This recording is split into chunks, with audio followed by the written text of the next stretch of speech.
probably such a tight game for 2 periods. What was the difference tonight? I think they were able to take advantage of their opportunities, and we weren't. I think for the most of the game, it was pretty even game, but there's a few,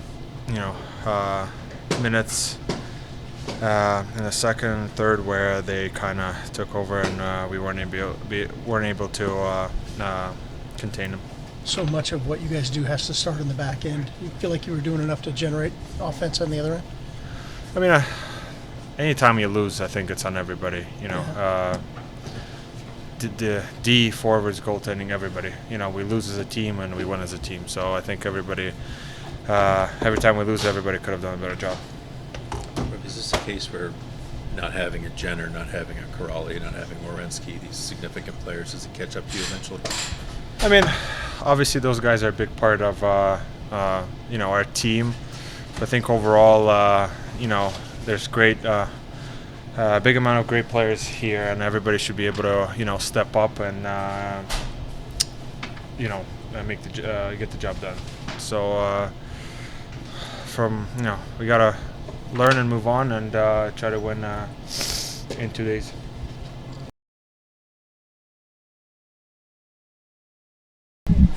Tight game for a couple periods. Anything in that game that you saw that could have been improved upon?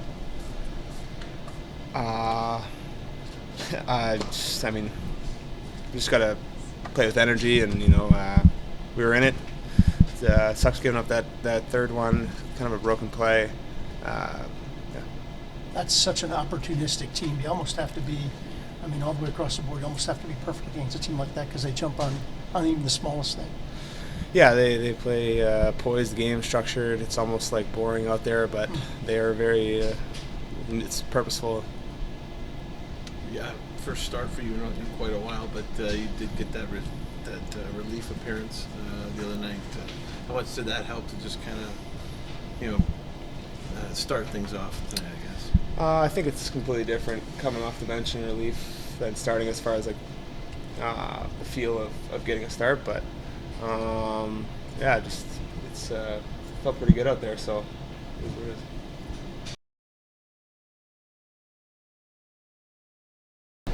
What could you have done tonight to maybe generate a little bit more on the offensive side? Not you individually, but as a team.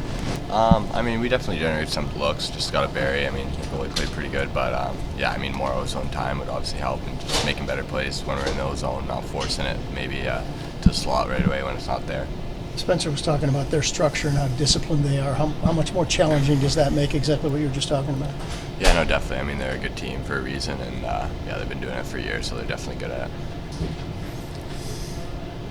What can you guys learn from a game like this, playing against a team that has an established reputation through the league? Yeah, I think anytime we're playing top teams, we can kind of learn from them. It's a copycat league. Try to be like them, whether it's systems, special teams, or just the plays their top guys are making. I think that's always something we can take. How much of a challenge is it when you're playing a team like that and they're running through their systems or whatever?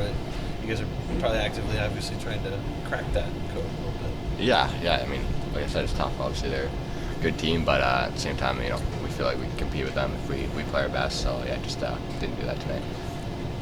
You talk about that. It was tight through 2. Is that the type of team that just wears you down in the third, or as the game goes along, or no? They're a good team. They're consistent, but I don't know if it's wearing us down or whatever. But we played good at times for sure, but just not the full 60. Are you feeling more confident shooting the puck this year than last year? Yeah, definitely. Not that I didn't feel confident in my shot last year. Obviously, I like to look to pass to this guy open, but definitely worked on my shot a lot this summer, and I'm feeling good about it. So I'm gonna try to keep shooting if I can. How do you balance that, your playmaking and your shooting ability? Just try to make the right play. I'll take any goal on the ice, or whether it's assist or goal or whatever. So just try to find the best play all the time. Factoring in the last, I want to say, week and a half, too, your line in particular, what's been working for you guys?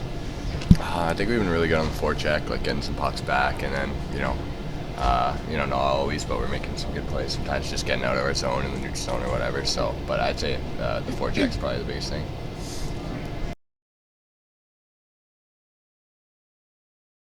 Pazzi, you're close again for 2 periods. What happens in a third period like that? Is that just their system just taking over? Or what happens there?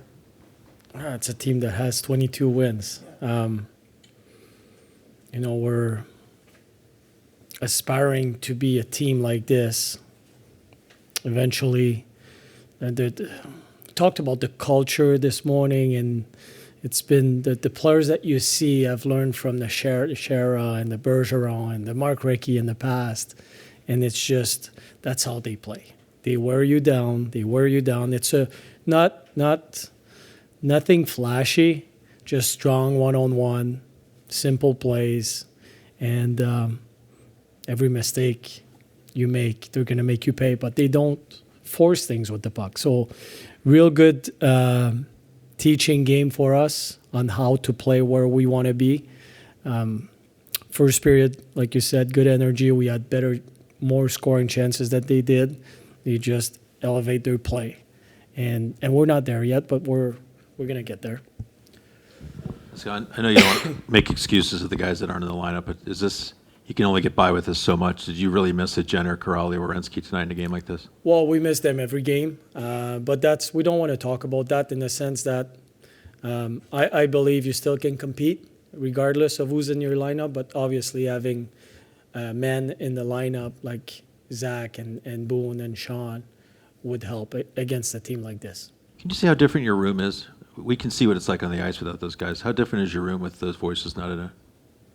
Well, they're still around, right? But during games, there's no those guys having a voice in the room. It's a little bit different.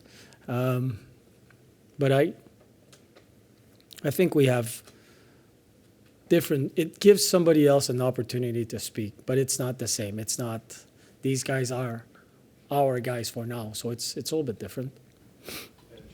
You just mentioned the teaching game. How much can your guys who are out there tonight, many of whom were the young guys, not the results you want, but how much can you learn in a game like that against a team like that? Well, you can learn from those guys and the top teams in the league. You can learn. So what you're going to see with younger players is, the defensive game, the one-on-one, what it takes to become an elite player at this level to win those battles. Because at the end of the day, it's a collective sport, but it's me or you who gets the puck. And if I get it, then you get to defend. So they won a lot of battles, and that's just a strength that they have that we don't have yet. But just in the sense that you'll see younger teams forcing plays at the wrong time. And they don't. They just don't. They just play. You've seen when they're in trouble in their D zone, they just get it out. Young teams will get it out, but it's going to be an icing, right? It's going to be a forced play, a turnover. They just do it the right way. So there's so many teaching moments that we can use, and we've been studying different teams, Vegas and Boston in the summer. That's where we're aspiring to be in a short future. You guys did have scoring opportunities in this one, obviously. Some high danger in there, but their goaltender played really well. Is part of that learning process also just beating goalies, learning how to capitalize on the chances that you do get? Yeah, but that's a real good defensive team. They don't give much. And we're using pretty much the same systems. It's just about execution, but they don't give much in beating that goalie. We had some chances in the first. We didn't finish. But it's that they play a playoff type of game. There's not much. It's the middle. If you're forcing plays, and we kept the puck on the yellow on the outside way too much, and instead of trying to attack the inside, so there's a lot of things we can learn from that game. You talked about forcing plays, and it seemed like that happened a lot tonight instead of the simple play. How do you teach that without taking away their creativity? Especially on our breakouts, I'd say. When I say forcing plays, if he's open, make that play all day long. And we're going to teach the reads, but hope plays. Like the third goal against, we just hope that play is going to connect. These are the problems. And it's fairly simple to teach, but to do it under pressure, it takes time. You got to make mistakes in order to understand, but those forced plays are most of the time hope plays. You hope. I call it the secret plays. Only you know what you're doing, nobody else, and that's not a good recipe.